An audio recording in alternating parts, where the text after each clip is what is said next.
Hello, ladies and gentlemen. It is your host with the biggest nose, JC Courtside, coming at y'all today on October 30th, day before Halloween. I loved watching the Dallas Mavericks game and seeing the effects they had last night with the bats flying all over the screen every time there'd be a transition. I hope you guys are having a phenomenal start to your day. I am not, because as you can see, if you're watching on YouTube, we are not live. I am still battling this cold-like symptom. I've been running to the bathroom every 20 minutes, so hopefully we're clear to at least do this podcast while we're not live. Remember, guys, we are going to be doing these live. I really want to. Monday through Friday, 9 a.m. Eastern, all season long. I'm just dealing with this, and hopefully I can get past it, and next week we can just get back to rolling at a consistent live basis, Monday through Friday, 9 a.m. Eastern on YouTube, Twitch, everywhere. All right. Except for, you podcast listeners. So podcast listeners, be sure to leave a 5-star rating and review. It really helps more than y'all could possibly understand. If you are watching on YouTube, be sure to drop a like and subscribe, because we are going to be doing this all season long and hopefully for many, many, many seasons to come. Again, I do want to be doing these live. It's just unfortunate that I'm dealing with, food poisoning, another cold. I have no idea. Just hopefully I can get over this. But that did not stop me from watching the NBA games from the bathroom. And last night we had a lot of games. And I have a fun segment at the end of this where we're going to be previewing, now that all the teams have played for a full week, we're going to be previewing our biggest surprises of the NBA's first week of the season, whether it's good or bad. We're going to be talking about the biggest surprises at the end of this podcast. We're going to start off by speaking about, I think, the most entertaining game of the night. Austin Reeves hitting a buzzer beater against the Minnesota Timberwolves to get the Lakers past them, 116-115. Now, I want to say, first and foremost, Jake LaRavia, you just had an anomaly game. I don't know if this is how you really are, but he shot 10 for 11, 5 for 6 from deep. He only missed 1 3. That was his only miss of the game. And he scored 27 points while also adding 2 assists and 8 rebounds. So I very well could have put Jake LaRavia on the thumbnail. I didn't, because somebody named Austin Reeves also had a pretty good game. Didn't shoot that efficiently. And that's because, they were blitzing him every time. He was literally getting the Cade Cunningham treatment, who we're going to talk about later on. Austin Reeves hit a buzzer beater. And I'll talk about that buzzer beater more in depth, but he dropped 28 points, 16 assists, and 1 rebound. 16 assists from Austin Reeves. This guy, I probably will just mention him in the biggest surprises. I think it's undisputed that he's the best third option on any NBA team right now, right? I don't think it's up for debate as far as like best third option on an actual good team. He's been incredible. He's been absolutely incredible. The Lakers move on to 3-2. And they would not be winning these games right now if not for Austin Reeves. I know they dropped one of the 3 that he has had to solo without LeBron and Luka Doncic. But this has been an incredible start to the season from Austin Reeves. And I don't know what this means for his future, but hopefully he wants to stay in LA for all the Lakers fans out there. Dalton Knecht also had a huge game, 7 for 12. Off the bench. He missed 4 threes. He was only 1 for 5, but he still came in with 15 points. Bronny got some burn. He didn't do anything except get a turnover, but he still got 5 minutes of playing time. They're really, really thin right now. Even Marcus Smart was out because he was sick. They're missing LeBron, Maxi Kleber, Luka, Gabe Vincent. They're missing a whole lot of people. And unfortunately for Minnesota, they were missing Anthony Edwards, which is obviously their star.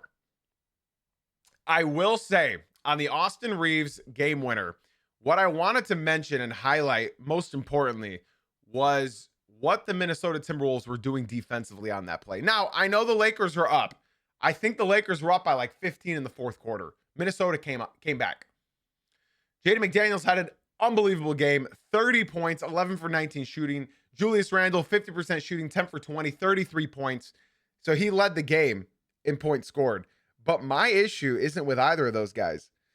It's with Rudy Gobert. Now, I know Rudy Gobert gets all this flack, but this isn't even his fault. This loss is not on Rudy Gobert. You know what you're going to get out of Rudy every single night. He's not going to surprise you. You know what you're going to get out of him. And for some reason, they left Rudy Gobert in at the end of the game, and he got cooked. Plain and simple, he got cooked. They used him in a screen. Austin Reeves got open. Gobert could not stay with him. And we know this. People, whenever they see Rudy Gobert, they want to take him off the drive or off the pull-up because they know that he can't stay with them. And Austin Reeves did the right play, and they ended up winning the game. They barely won this game. Honestly, they should not have won this game at all. Terrence Shannon Jr., 0 for 3. Naz Reid, 2 for 10. Rob Dillingham, 4 for 8. Mike Conley, 3 for 6. Dante DiVincenzo, 4 for 7. Gobert, 4 for 5. And like I said, Jaden McDaniels and Julius Randle both dropping 30 plus. They should not have lost this game. They came back, and I thought they sealed it. There were a couple funny moments in this game. Some fan just screamed out, "Who is number 12?" Talking about Jake LaRavia on the Lakers. And even Anthony Edwards said, "That's what I'm saying." He was mic'd up on the bench. He screamed, "That's what I'm saying." What, you don't know who Jake LaRavia is? Anthony Edwards is a casual? Come on now. He just dropped 27 on your guys' head, and you're saying who's number 12? Not just that. There was a foul call that the ref called, and it was a little bit iffy. So Anthony Edwards got up screaming, "That wasn't a foul. That wasn't a foul." He watched the replay and said, "Oh, never mind. You're good. My bad. My bad, ref." So a couple funny moments in this game, but my highlight and key takeaways from this game is that Austin Reeves is way better than we all were led to believe. Obviously, being a number one option on a team, who knows? I doubt they'd go far because all teams have to do is just surround him and blitz him and hard hedge on every pick and roll. And that's what they were doing. And that's why he shot so inefficiently, but he still dropped in 16 dimes. 16 assists is kind of ridiculous.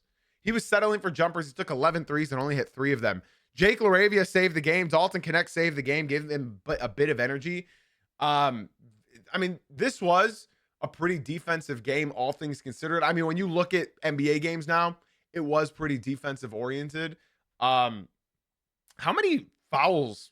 The Lakers shot 22 free throws. Yeah, Minnesota shot. I mean, that's 44 free throws between the teams. That's another thing that I wanted to talk about from this game and the Pistons game that we'll be talking about later.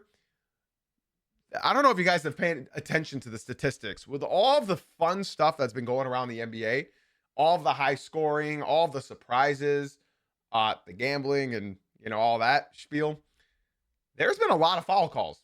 Not just like, "Hey, come on, that's not a foul." I mean, like, this is record breaking for foul calls. This, like, the teams are playing the exact same, but the referees are calling these games way more strict. I mean, just to highlight, like, these games now are lasting about 3 hours. They're getting more commercials. They're getting more advertisements. They're getting a million more FanDuel reads. My issue is that these games are getting slowed down a lot, and they are kind of impacting the results of some of these games. I mean, there was a point in time last night, and this has happened for the Pistons last 3 games. The Pistons are following the most. They are number 1 in the league right now in fouls committed. I think number 2 follows them at Indiana. The Pistons are number 1. I know we're not talking about the Pistons right now, but I just want to talk about the foul trouble because it's happening in every single game. I believe in the Pistons Magic, they shot over 50 free throws. This game, they shot 44 free throws with the Timberwolves and Lakers. Something's got to change because this is getting, like, utterly ridiculous. I'm sure you guys can relate. There's moments in this game where it's like 5 times down the court, they're getting foul calls. All they're doing is just driving in and they're getting a call. Except for a couple players. Except for a couple. We'll talk about them later. But shout out to the Los Angeles Lakers and Austin Reeves in particular for clutching this game and barely inking out a win here. They did not deserve to win, but they did. I mean, all credit due to Jake LaRavia and Dalton Connect. The unbelievable games. Those are anomaly games, and of course it would happen while Jaden McDaniels is also... I mean, Jaden McDaniels is such a good player. You got to think about, like, what he would look like if he had the ball in his hands more. His handles aren't great. Sort of reminds me of Jaylen Brown, except longer. His shot creatability is not the best, but he hits the shots when he's open. He's got a nice little 12-footer. So Jaden McDaniels is doing his thing, and I think when Anthony Edwards returns, The Timberwolves are really only missing one thing, and that's a point guard. They're asking Ant to do a lot here. So I mean, hopefully McDaniels can keep this confidence rolling. He played really, really well at the end of last season into the playoffs, and he started the season exactly how he ended last season. He's playing extremely well. Jaden McDaniels is one of my favorite two-way players in the league. Like, he's an actual two-way. He defends really well, and he scores. He scores. He's got no issue there. Julius Randle, again, he shot 50%. That's not even the reason they lost. I mean, Naz Reid shot 2 for 10. Terrence Shannon Jr. shot 0 for 3. But they still, as a team, shot 50%. They not only shot 50% from the field, they shot 50% from deep. While the Lakers shot 54% from as a team, and then they shot 35% from deep. I don't know, man. I don't know. The Lakers are looking very interesting. I got to admit, they're looking interesting. Timberwolves, I mean, I've said it 100 times. They're going to need a point guard. Mike Conley is just not cutting it in 2025. I love Mike Conley. But I don't know if he's cutting it. To move on to our next game that I want to talk about, it came down to another game winner. Not a buzzer beater, but a game. It could have been a buzzer beater. It honestly didn't even have to. Ja Morant hitting the game winner to push the Memphis Grizzlies past the Suns 114-113. Another game decided by 1 point. Now, this is a game that I feel could have went either way. Obviously, I just want to say this immediately. Phoenix is still missing their trade acquisitions in Dillon Brooks and Jalen Green. And Memphis is still missing, 4 rotation guys? Scottie Pippen Jr., Zach Edey, Brandon Clark, and Ty Jerome. And Ty Jerome was cooking in the preseason, just so we're all clear. This is a game where, my honest opinion, Ja Morant showed what he can do again. Ja's been tricky. He had a great first game of the season, and then he's just been sort of coasting the last few games. This game, he woke up and he reminded all of us that, like, you guys got to be paying attention to us.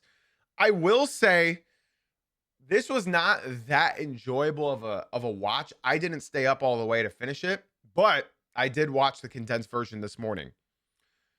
Ja Morant finished with 28 points. Jaren Jackson Jr. finished with 18 points. I think they got killed on, I think they still beat, yeah, they got killed on the glass. Phoenix had 40 rebounds. Minnesota had 32, typically because we all know Jaren Jackson Jr. does not get rebounds. They don't have Zach Edey. Scottie Pippen Jr. brings a lot of rebounds for the team as well. So to see Memphis ink this one out, sort of nuts. Cedric Coward, 5 for 10, shot 50%. Great rookie. Santi Aldama shot 50% off the bench. Jalen Wells, 3 for 9. Jock Landale, 3 for 7. Jaren Jackson Jr., 7 for 14. KCP, 5 for 12. This was sort of like an all-around game for the Grizzlies. They had 5 players in double digits, which is great. But on the other side, Phoenix is just, they got no weapons, man. They got no weapons. Watching this team is just so interesting. I mean, they're giving the ball to Mark Williams down low. He had 9 for 12, 20 points. That's probably going to be Mark Williams, one of his best games of his season. He also brought in 12 rebounds and 4 steals. So he was there defensively and offensively. Devin Booker shot 10 for 26. Now, watching this condensed version, I feel like teams have learned what they need to do when a team only has one primary ball handler. And that is just a blitz off the pick and roll. Hard hedge it. I'm talking get that double team right when they cross that screen on the wing. They're doing it to Devin Booker. They're doing it to Ja Morant. They're doing it to Cade Cunningham. They're doing it to every single guard that is prolific off of the pick and roll. They're getting hit by that hard blitz, hard hedge. Honestly, I think Phoenix's biggest issue this game was that they were just not passing the ball. They had 25 assists to 31 assists on Memphis. It's sort of like hero ball. There was a point in this game where Ryan Dunn just looked unplayable. I mean, he played 27, almost 28 minutes, but 1 for 4 from deep, 4 for 9. He was +4 on the plus minus, but something about this team, listen, none of us had expectations on the Phoenix Suns, but I don't think we all expected them to look this bad.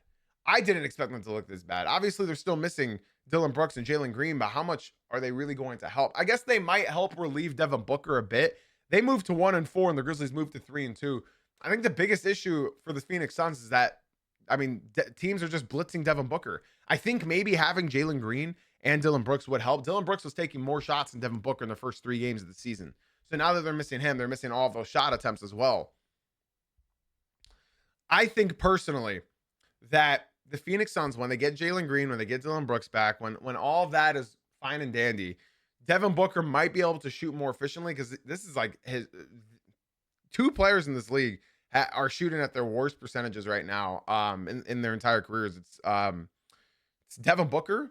I mean, since they were like rookies, Devin Booker and Trae Young, they're both horribly efficient this season so far. Yeah, man, Phoenix, I think they just need more ball handlers. They're sort of running into the same issue as a lot of other teams that really don't have a actual point guard, and they're forcing him to run at point guard with Anthony Edwards, with with the Pistons not having Jaden Ivey, with Jalen Suggs running point in Orlando. It's, you need a point guard in this league. Hell, look at Dallas right now. They're running Cooper Flagg at the point. Even though they got D'Lo, they're still deciding to run Cooper Flagg at the point. Jason Kidd just wants to turn Cooper Flagg into a Giannis Antetokounmpo so that he can later take credit for turning Cooper Flagg into a ball-dominant player, which he's going to turn into anyways, but this is just going to expedite the process. So while he's struggling now, it'll look good in the future. I think Memphis has looked about the same that I expected, but they're missing key players. So if I'm a Grizzlies fan, I would be taking this win to the bank, because the fact that they can barely pull this one off, the way the end of the game worked, I think Devin Booker went for a three, he missed. John Morant brought the ball down the court, put up a little pump fake, floater, in. They brought the ball back down the court. Devin Booker settles for a three. They lose the game. They didn't need it. They didn't need a three either possession. With how fouls are being called this season, all D-Book had to do is drive to the rim, pump fake, and just throw your body into the defender, because that's what's getting all the foul calls this season. So shout out to John Morant, the Memphis Grizzlies, for pulling this one off. I was not expecting a win in Phoenix. I thought Devin Booker would make sure to seal that one, but that didn't happen. That did not happen. Now, on to our final game that we're going to fully recap before we quickly recap all of the other games this season, or of last night. Listen, there's a reason why I'm talking about this game, and it's not just because I am a Pistons fan. Homer, I know I'm a homer. I understand that. Cade powers the Pistons past the Magic 135-116. Now, I'm barely even going to talk about the Pistons here. I assure you. My focus is going to be on the Orlando Magic, and they are also going to be in the biggest surprises. So maybe I won't talk too much about them in the loss. They'll be in the biggest surprises segment. All right. Let's start off with the Detroit Pistons then. Asar Thompson, if you're a stat watcher, if you only look at the box scores, you'll think he had a bad game. He shot 4 for 14. If you watch the game, I'd say about 7 of those misses were putbacks. What Asar loves going, like flying to the rim, even if he has no chance of getting it, and just trying to tip it in or trying to put back dunk. So he shot 4 for 14. Realistically, I think he shot like 4 for 8. But because of all those putback misses, it happens. Asar also hit a 3. He has hit 2 threes this season. I think he's 2 for 5? 2 for 4? I think he's 2 for 5 this year. Maybe even 2 for 6. Regardless, he's shooting them. He doesn't want to yet, but he's still shooting them, which is great. Asar also had a double-double. 12 points, 11 rebounds, 6 assists, 1 steal, 1 block, +2 on the court. And then I want to talk about Jalen Duren, who has shut me up. I'm a fan. I am a fan. Duren, I hope you understand why the Pistons didn't re-sign you. We needed to see that you could do what you did in the second half of last year all season long. And right now you're showing it. You are showing it, sir. 5 for 9 from the field. They had no answer. The Magic had no answer. Wendell Carter, bring him. Goga Batadze, bring him. Doesn't matter. Doesn't matter who you bring. You're going to have to follow me to stop me. 5 for 9 from the field, 11 for 12 from the free throw line. That's somewhere that Duren really, really improved on the last season, where I think he shot like 68% from the free throw line. So Duren has really, really impressed me from there. That's his second double-digit free throw game, which is just unbelievable. I think he shot 13 for 14 against the Rockets. Somebody. So yeah, I think it was against, or was it against the Celtics? No, it was against the Celtics. Another fun stat for you. Jalen Duren dropped 21 points, 13 rebounds, 2 assists, 1 block. Now, Duren, this is his second game where he's dropped 20 plus this season for the Pistons. 20 plus. And a lot of these buckets and foul calls that he's getting, that he's drawing, he's picking the ball up at the top of the elbow by the free throw line.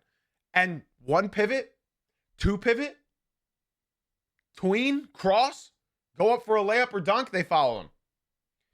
He's beating his opponents off the dribble. And this is something that Andre Drummond did a lot when he was on the Pistons. When Drummond likes to think of himself as a point guard. I'm sure you guys have all seen the famous clips of Andre Drummond thinking he's a point guard. But Jalen Duren actually has handles, unlike Andre Drummond. Jalen Duren actually has finishing around the hoop, unlike Andre Drummond. And he's beating his opponent. He realized that, holy hell, I'm bigger, I'm stronger, I'm more athletic than most centers, 98% of the centers in this league.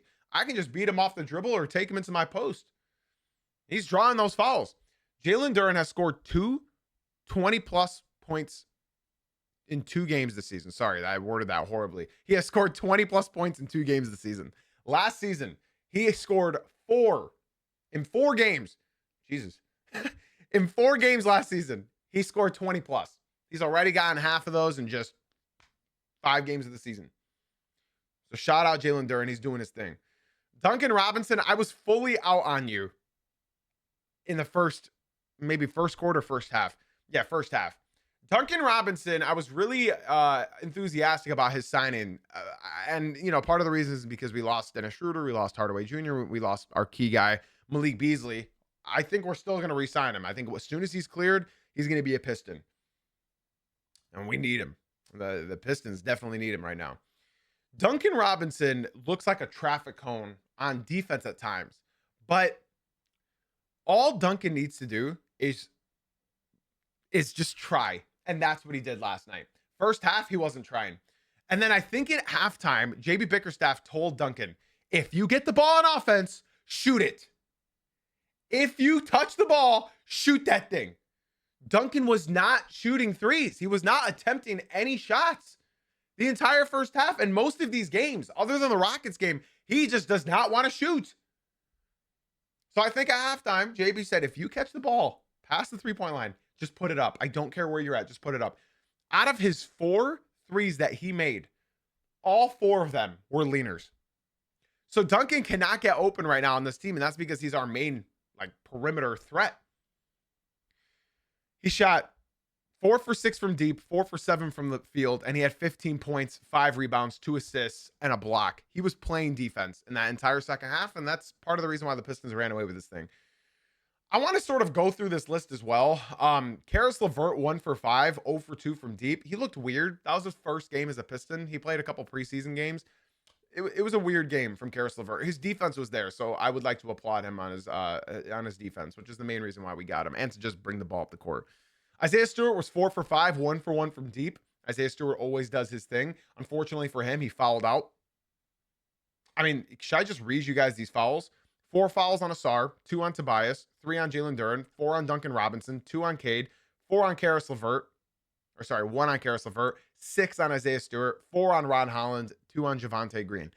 That was our lowest fouls committed this season so far. And just so you know, the Magic attempted 40 free throws.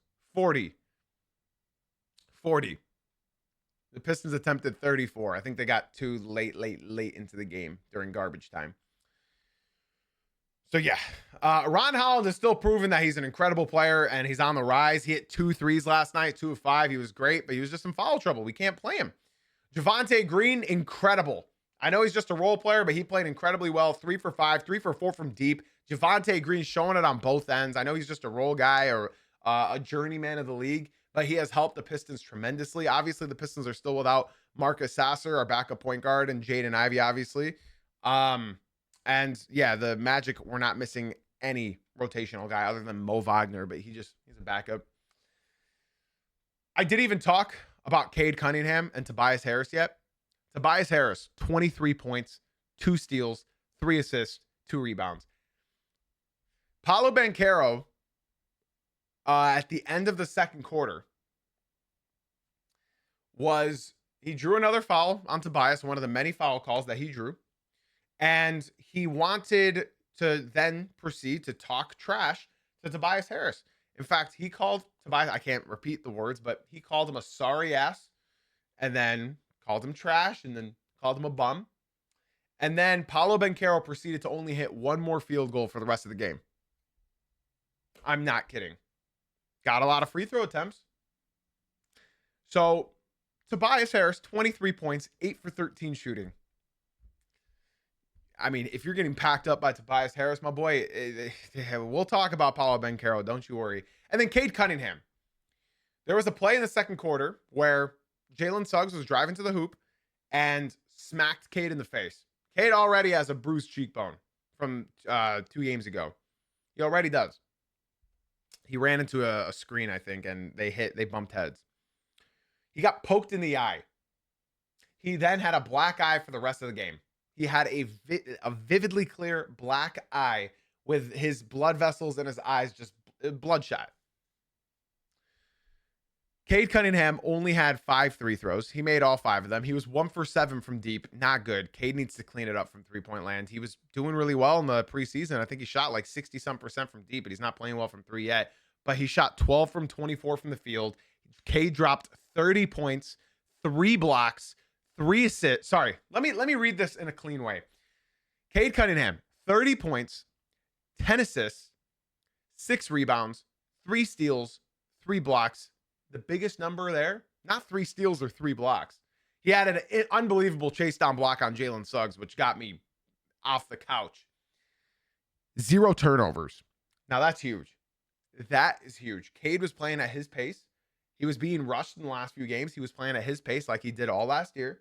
He took his time and cooked. 0 turnovers. In fact, another fun story, stat line for you guys. Cade Cunningham is the first NBA player in history to get, this is, cherry picking a little bit, to get 30 points, 10 assists, 3 steals, 3 blocks, and 0 turnovers in NBA history. First ever player. First ever. Cade Cunningham. Motorcade. Now on the other side, the Orlando Magic. I don't want to talk too much about them because they're going to be in my biggest surprises segment. But I will talk about last night's game. Paolo Banchero, 7 for 16, 24 points. Franz Wagner, 6 for 14, 22 points. Wendell Carter Jr., 8 points, 3 for 3. Desmond Bane, 4 for 15. Jalen Suggs, 1 for 4. Anthony Black, 3 for 10. I also want to say Anthony Black was a minus 28 on the court. Noah Penda, 2 for 3. Tristan Da Silva, 6 for 9. Goga Patatse, 5 for 5. And Tyus Jones, 1 for 2. Jet Howard, 0 for 2. I want to read you this. Paolo Banchero, 10 for 17 from the free throw line. 10 for 17. Franz Wagner, 7 for 11 from the free throw line. Now, shout out Franz. He was killing us from deep. I don't know why they stopped giving him the ball. The whole second half of this game was ISO ball. It was ISO ball and ISO ball and ISO ball. Paolo Banchero 0 for 3 from 3.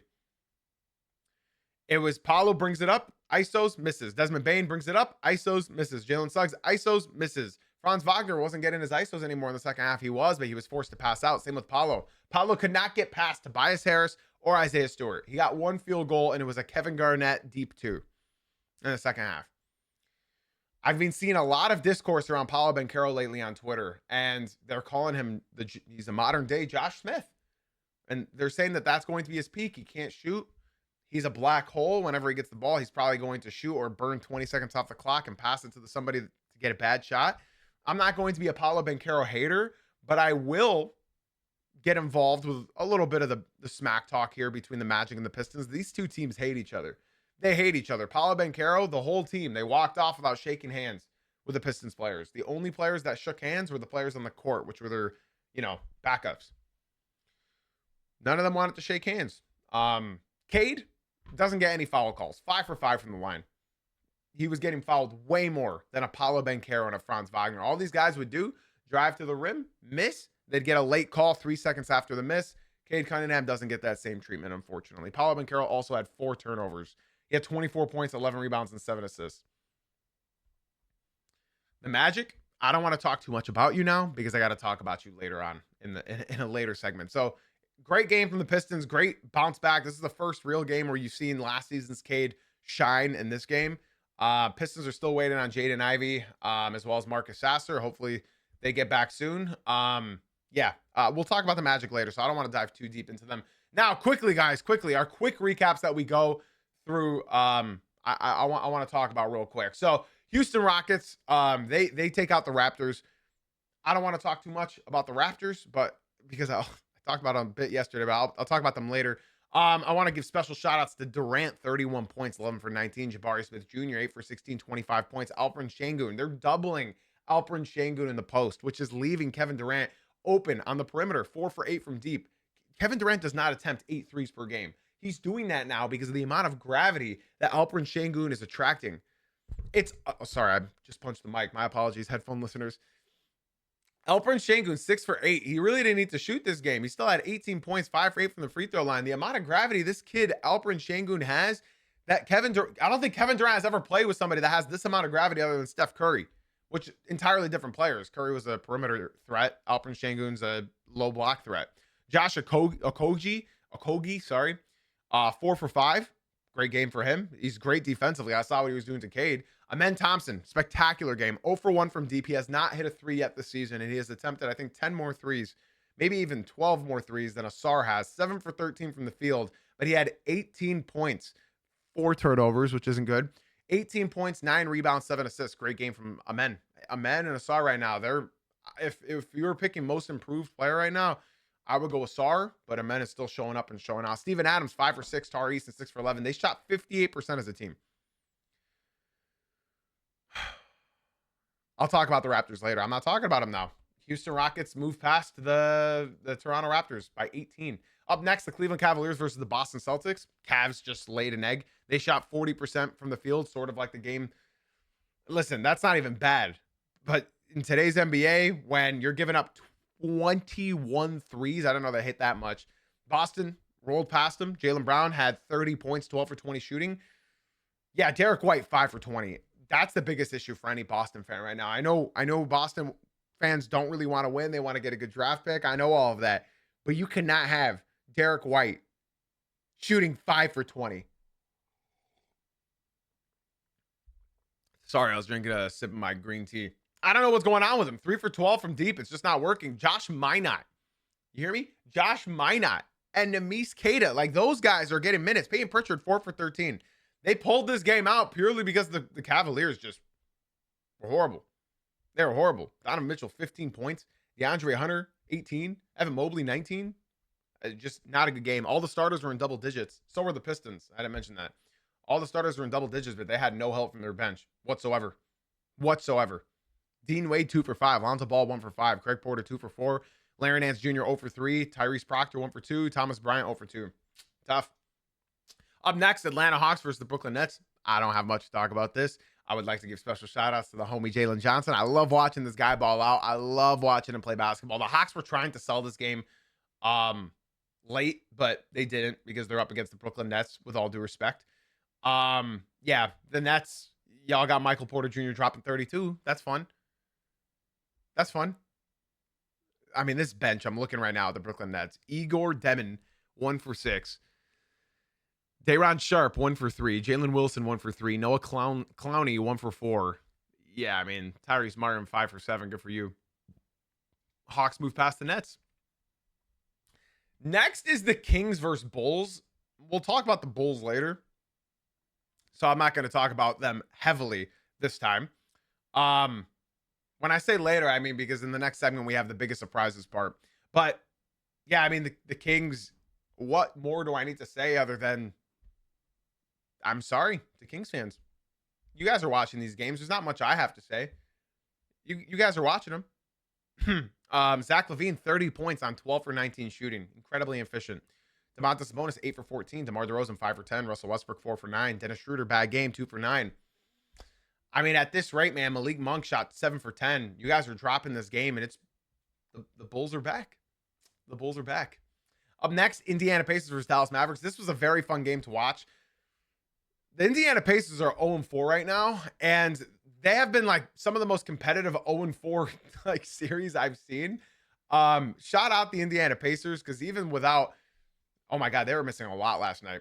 Obviously, they're missing Tyrese Halliburton, but they're also missing TJ McConnell. They're also missing Benedict Mathurin. They're also missing Andrew Nemhard.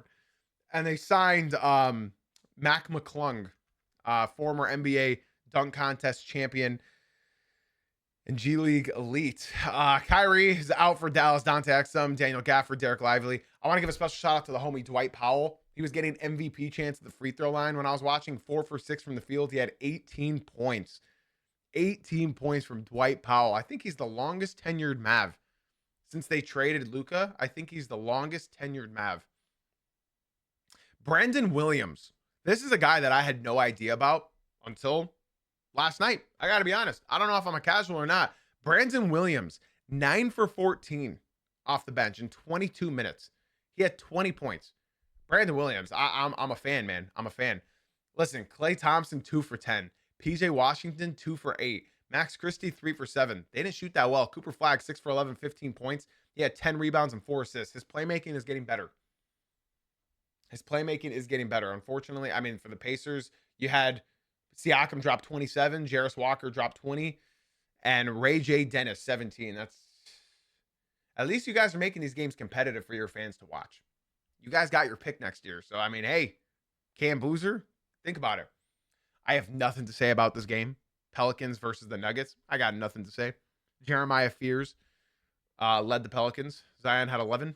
But on the other side, you already know Nikola Jokic had another triple-double. He has all triple-doubles in every single game this season. Triple-double. 21 points, 12 rebounds, 10 assists, 2 steals. Tim Hardaway, 4 for 6. I told y'all Tim Hardaway Jr. is going to look like one of the greatest shooters of all time. Jonas Valanciunas, 5 for 7. The Nuggets are deep, man. The Nuggets are deep. They are deep, deep. They've never been this deep ever. Even in their championship run, they were not this deep. Jonas Valanciunas, my guy, 14 minutes, 5 for 7 from the field, 6 rebounds, 10 points. I love Jonas Valanciunas. Absolutely love him. And then the last game, Portland Trailblazers versus the Utah Jazz. I tuned in for a little bit of this game.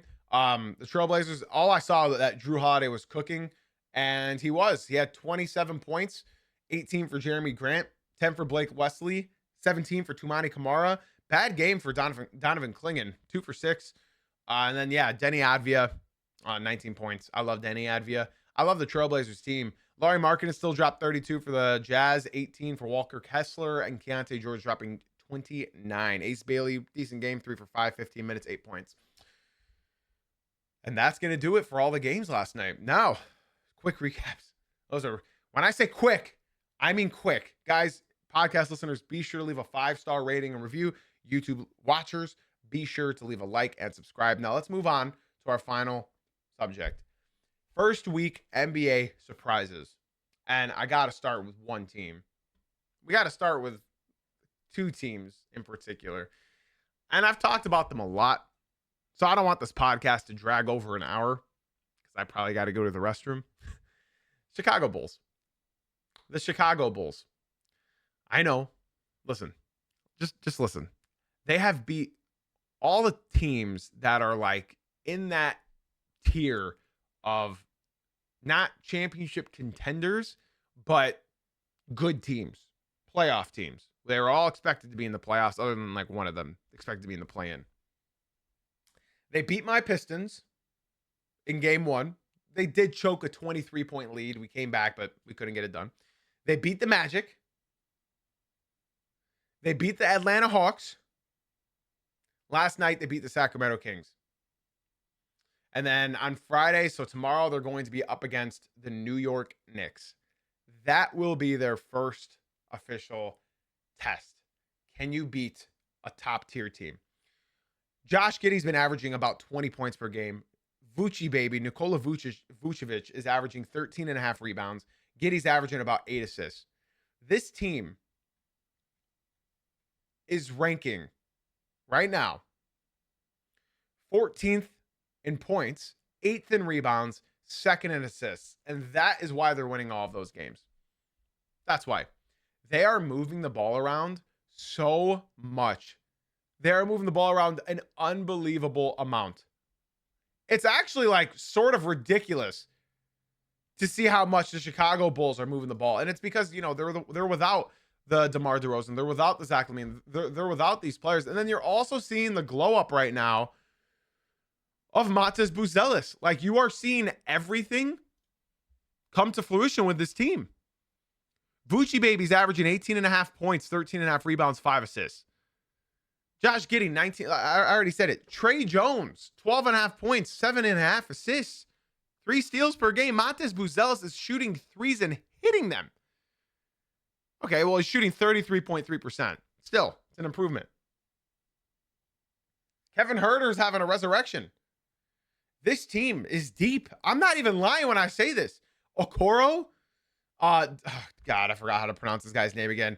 It's Ayu Dazan, whatever. Dazanmu. Correct me. Dazanmu. Patrick Williams, Jalen Smith. Dude, this team is deep. Like, yeah, they're not top heavy, but they are stretched wide, and that's how you got to win in the NBA nowadays. You do need a prolific star at the top. But the Chicago Bulls have surprised all of us, man. They're 4-0, second in assists in the league. Like, it's beautiful. They're only 17th in 3-pointers made, but still, like, they're getting it done. They're shooting at an efficient rate. They're 7th in the league in team field goal percentage. It's a beautiful sight to see, man. Shout out the Chicago Bulls. I know they're a division rival of ours, but I love seeing teams like this who were predicted to just be. I don't know what this means. Is this sustainable? I don't know, but that's not what we're going to talk about. We're talking about the first week surprises, and in the first week, they look incredible. They look incredible. I'm not going to talk about the future here. We already talked about a bit of the future last podcast. Yeah, we'll talk about, like, you know, projections and whatnot. But just in the first week of the NBA, they are 4-0. Shout out the Chicago Bulls. Another team that's 4-0 in the same conference are the Philadelphia 76ers. Tyrese Maxey is averaging 37.5 points per game. Andre Drummond off the bench is leading them with rebounds, 7.5, and Tyrese Maxey is also leading the pack with 8.5 assists. They are second in points in the NBA, 129 points per game. They are second in blocks. You know who they're second to? The Detroit Pistons. The Pistons are leading the NBA in blocks right now with 7.5. They're also leading the league in fouls. The 76ers are third in 3-pointers made. They are number 1. This is why yesterday I said I don't think it's going to be sustainable. They are number 1. They're shooting 42% from deep. They are third in free throws attempted.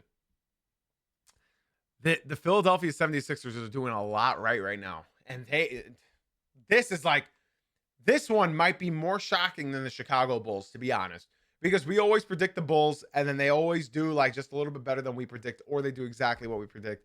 So I think the 76ers are definitely, like, my biggest surprise as far as, like, success this season goes. So shout out to the 76ers. After the year they had last year, I can only root for them. And I think when they get Paul George back, he'll help them a lot. He doesn't need to be number 1. I don't think Paul George even wants to be a number 1 anymore. Throw him in the corner, and who better? I can't tell you that many better players to just sit in a corner. I can't. Now, another team I got to talk about, the Miami Heat. Another team where I don't know how sustainable it is. Norman Powell's leading the pack, even though he's missed a couple games, 24 points per game. Bam is averaging 9 rebounds, and Davion Mitchell's averaging about 8.5 assists. The reason why I have to talk about this team is because you know how I said Philadelphia is number 2 in points per game? The Miami Heat are number 1 right now. They are averaging 131.5. 29.8 assists. They're moving the ball around. They're 6th in steals. Field goals made. They're first. They are shooting lights out, and then 3-point percentage, they're shooting 41%. The Miami Heat are 3-1, and honestly, this is the only team out of those 3 that I can see that could stretch this out for a year. Now, my only concern with the Miami Heat, again, I want to stay positive and just talk about this week, but my only concern with the Miami Heat, it's pretty simple. When they get Tyler Hero back, obviously we all know Tyler Hero's a great player. He was an all-star last year. Is the ball going to be swinging as much as it is with the Miami Heat? Because that's why they're succeeding so much. The thing is about the Miami Heat, you guys know, what is the most simple yet effective play call in NBA history. I'll give you 3 seconds. 3, 2, 1. If you said the pick and roll, you're right. They don't run pick and rolls.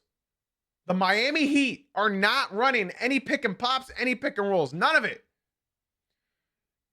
Tyler Hero thrives off of pick and rolls because he likes to attack the weaker defender.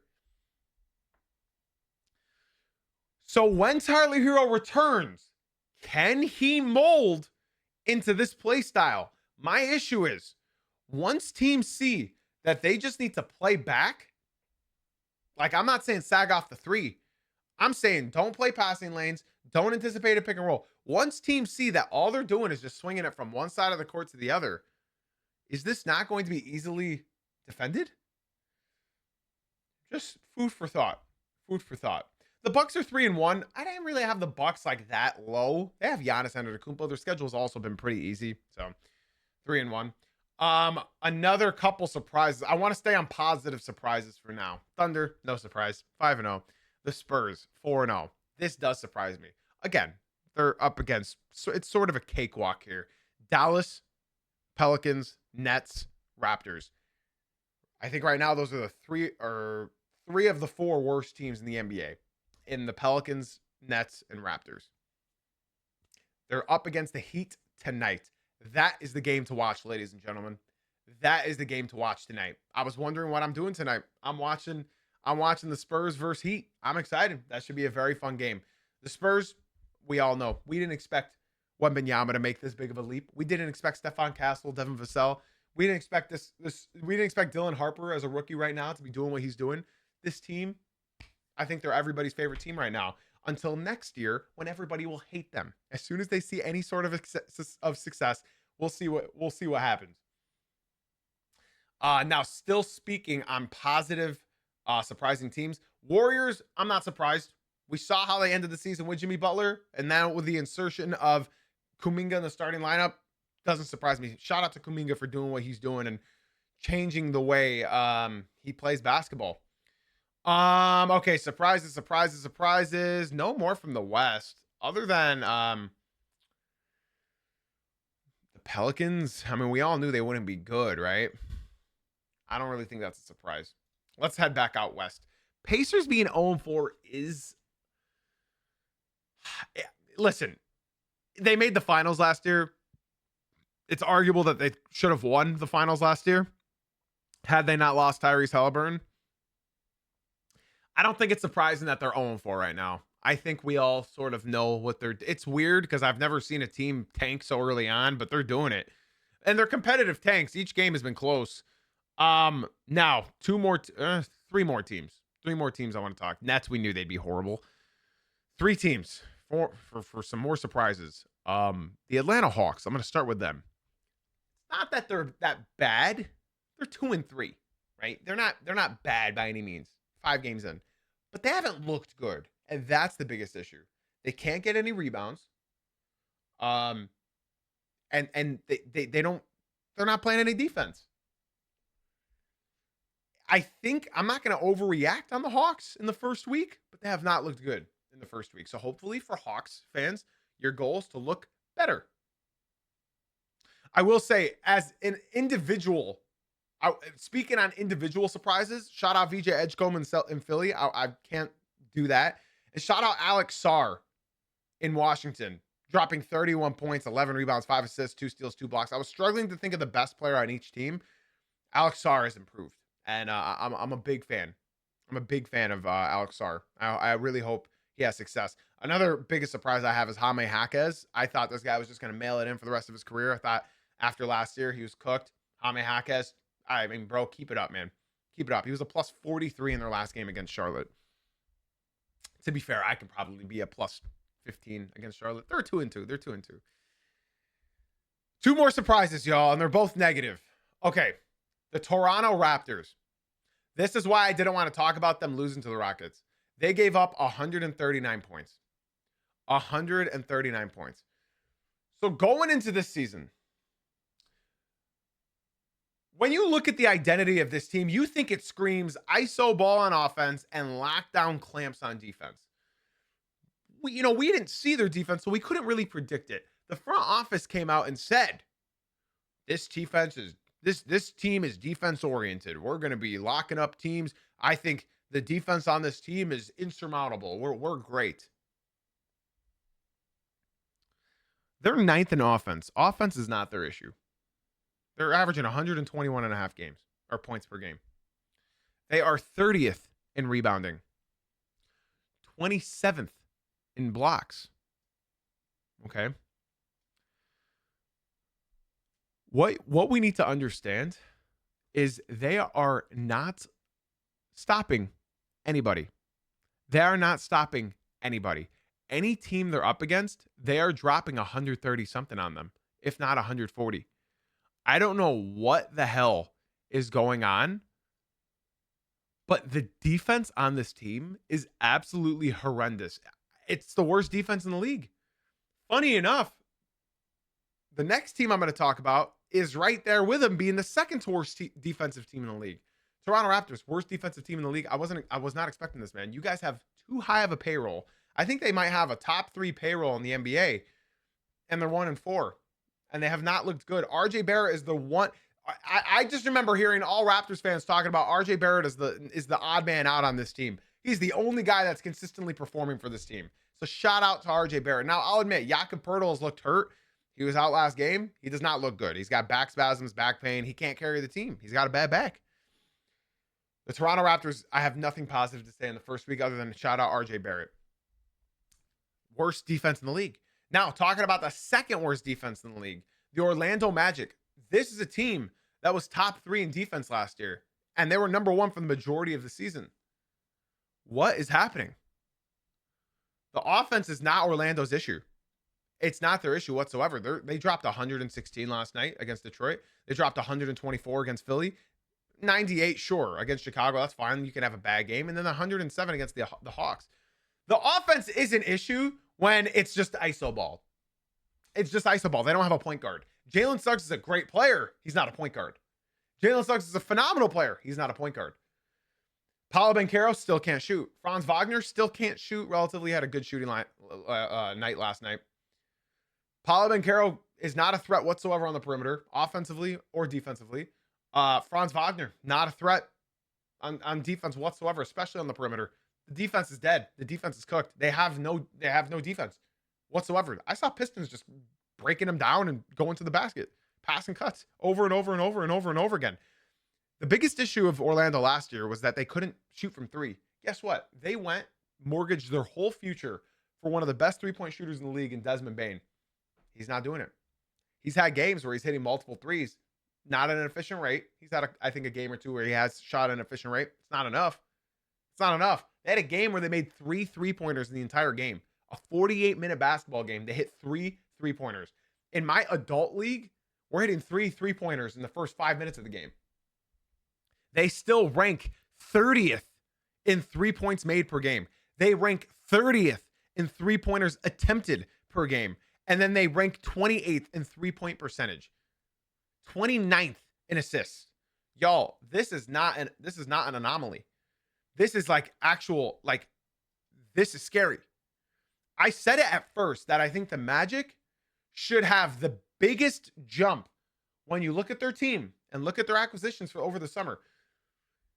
They should have the biggest jump in the East. Everybody thought that they would jump to the 3rd seed in the East. Knicks or Cavs, interchangeable, and then Magic at the 3. And I was telling everybody, hold your horses. One 3-point shooter is not going to impact your team's record this much. Y'all traded how many first-round picks? 4? 3? 4 picks? I think 4 picks. Not 4 first rounds, but 4 picks for Desmond Bane. And you guys are 1-4. 1-4. They have lost to Atlanta, which is going to be a competitor in that play-in or playoff spot. The Bulls going to be a competitor in that play-in playoff spot. Philly apparently going to be a competitor for that play-in spot. Playoff spot. And now Detroit by 19. It wasn't even that close. I think we were up by 20 something. And now they're up against Charlotte tonight. So sort of an easy, I don't know. I don't know. I feel for Magic fans. You know, my vote for coach of the year, I don't remember who I picked. I picked Mike Brown. I don't remember.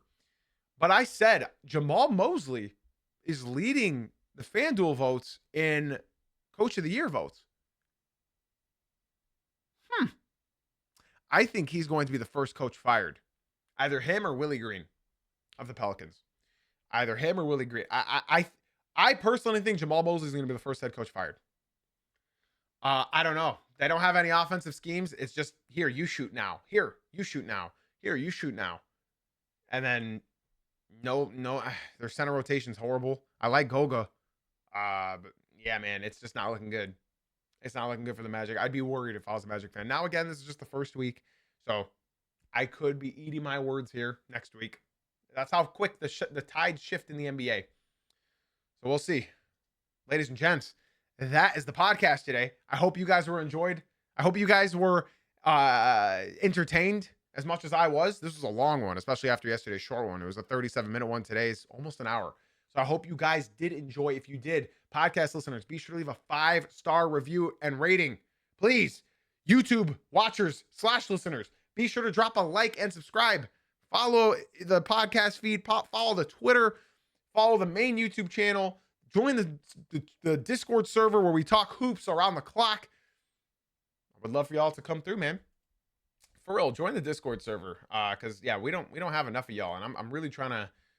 I'm really trying to get more people to talk hoops with. Tonight, the games are Orlando in Charlotte. Give me Charlotte. Unless Orlando's going to have a crazy bounce back game. Golden State in Milwaukee. I'll go. That's actually tough. I'll go Warriors. Wizards in Oklahoma. Give me Oklahoma. They're going to move to 6-0. And then the Miami Heat in San Antonio. Give me the Spurs. Sorry, Heat fans. Give me the Spurs. I don't think you guys have an answer for Wembanyama. Nobody has an answer for Wembanyama. Yeah, those are the games tonight. Only 4 games. Should be able to watch all of them. Oh, I can't watch the Hornets game. As you guys know, I'm from Detroit, but I'm in North Carolina now, so I pay for League Pass, and because of the great TV deals, I can't watch the Hornets without cable. So I'll watch the condensed version in the morning. All right, guys, that is all. Oh, I forgot to mention. How dare I forget to mention this? I'm sorry. Anthony Davis had a sore Achilles. And he exited the game for Dallas. So, sorry, Mavs fans. Shout out Nico Harrison. You traded him because he was fat. I'm not gonna sit here and feel bad. And then Trae Young avoids an ACL tear, but will have an MRI. What's his name? It wasn't Dasanmu, it was somebody else. It was the guy. What's his name? Guy or Gay? I think it's Gay. Yeah, I think it's Gay. He fell into Trae's legs. So I'm glad it's not an ACL tear. That would have been scary. Hopefully, we get news on Trae. Hopefully he's okay.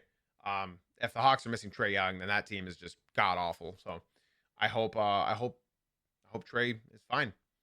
Hopefully he only misses a couple games and he'll be right back in. All right, guys, that's all I got for y'all. I want to say, again, all the links in the show notes, please. And thank you. Join the Discord server, follow the Twitter, subscribe to the main YouTube channel, subscribe to this YouTube channel, follow the podcast feeds, and leave a 5-star rating and review. I got nothing left to say except for thank you for being here. Thank you for being you. And as always, guys, thank you for watching. Hopefully, I'll see you guys live tomorrow morning, Friday, for Friday toss-ups at 9 a.m. Eastern. All right. Catch y'all on the next one.